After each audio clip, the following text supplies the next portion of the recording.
तुम खुशकिस्मत रहे भगत कि 1931 में शहीद आजम कहलाकर चले गए। बट्टू ये कैसी बातें कर रहा है यारा। हमने मौत को एक मकसद के लिए चुना था, खुशकिस्मती के लिए नहीं। और मुझे काला पानी की सजा मिली। सोचा था 15 साल तक जेल में रहने के बाद जब आजाद मुल्क में लौटूंगा तो वो सपना जी सकूंगा जिसके लिए हम लड़े थे।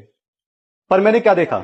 गुमनामी, बीमारी। भगत, उस आजाद भारत में मुझे दवा खरीदने के पैसे नहीं थे और मुझसे क्रांतिकारी होने के प्रमाण मांगे गए। क्या? हाँ, मैं आजादी के बाद भी 18 सालों तक जिंदा रहा, यह देखने के लिए कि जिस व्यवस्था को हम बदलना चाहते थे वो बस चेहरे बदलकर और मजबूत हो गई।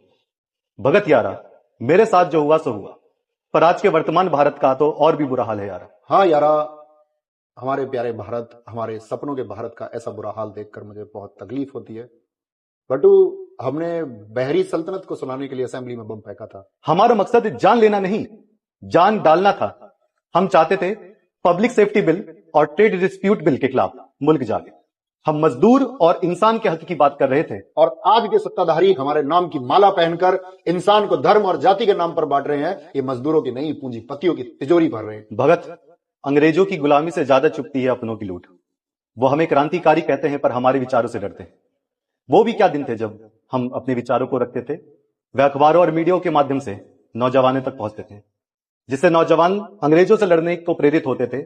पर आज के नौजवानों का क्या ही कहना, वे व्हाट्सएप यूनिवर्सिटी की बातों को सच मानते हैं और रील्स स्क्रॉल करने में अपना वक्त जाया करते हैं।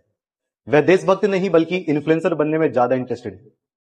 और जो कुछ नौजवान अपने हक, जात पात, अंधभक्ति के खिलाफ लड़ते हैं, तो आज की उनकी चुनी हुई सत्ता ही उनको सड़कों पर लाठियों से पीटती है और उन्हें देशद्रोही कहती है।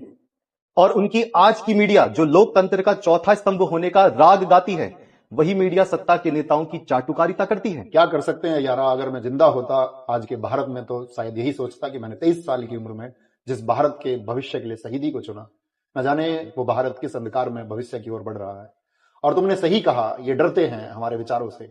ये डरते हैं कि अगर इन्होंने हमारे विचारों को अपना लिया तो यह अंधभक्ति करना छोड़ देंगे और सवाल पूछना शुरू कर देंगे। और जिस दिन इस मुल्क ने सवाल पूछना शुरू कर दिया, उस दिन सत्ताधारियों की बनाई नफरत की सल्तनत ताश के पत्तों की तरह ढह जाएगी। हमने असेंबली को बहरा कहा था भगत, पर आज तो पूरा मुल्क अंधा बना दिया गया है। अंधभक्ति की पट्टी आंखों पर ऐसी बांधी है कि उन्हें अपने बच्चों का भविष्य भी नहीं दिख रहा। नहीं बट्टू, ये पट्टी उतरेगी। इंकलाब सिर्फ एक नारा नहीं है, वो एक जरूरत है। हमने सत्ता का बदलाव नहीं, व्यवस्था का बदलाव मांगा था। वो बदलाव अभी बाकी है भगत। हाँ, बाकी है, जब तक ये लूट, झूठ और अंधभक्ति का राज है।